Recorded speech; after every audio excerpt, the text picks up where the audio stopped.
สบายดีเนาะท่านผู้ชมทุกท่านมาพบกับข้าพเจ้าอีกครั้งเนาะอากงในซองอากงชาแนลนี้เนาะเป็นเวลาดนสมควรเนาะประมาณ2 เดือนเกือบ3 เดือนเนาะบ่ได้อัดคลิปขึ้นแต่ว่ามื้อนี้ก็มีโอกาสดีเนาะได้ไปเจอกัน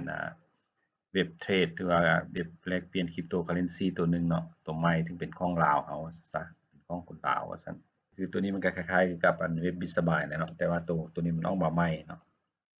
มื้อนี้จะมาพาสมัครว่าซั่นซะ เป็นสมาชิกของ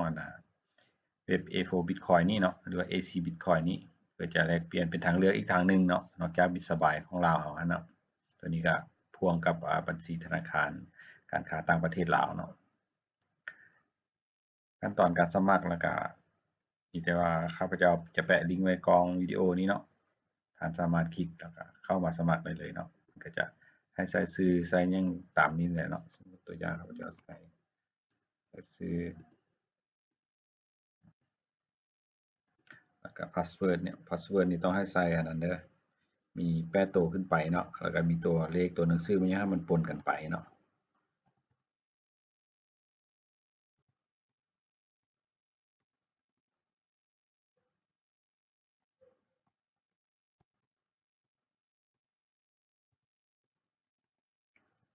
แล้วก็กด I am not a robot นี่เนาะก็ยืนยันแล้วก็กด sign up นี่เนาะก็คือเอาสมัครทั่วไปนั่นแหละเนาะเมื่อสมัครแล้วเนาะก็รอท่าอีกจักหน่อยเนาะมันก็จะส่งอีเมลเข้ามาให้เราเนาะเพื่อจะเป็นการกดยืนยันเนาะก็มีแต่เข้ามาเปิดอีเมลเราเนาะ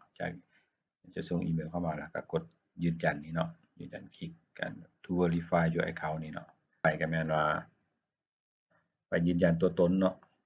แล้วก็ไปพ่วงบัญชีธนาคารเนาะมื้อนี้แต่อัดแบบคลิปสั้นๆไปก่อนเนาะคลิปต่อไปจะนำเสนอเกี่ยวกับการยืนยันตัวตนครับขอความเข้าใจ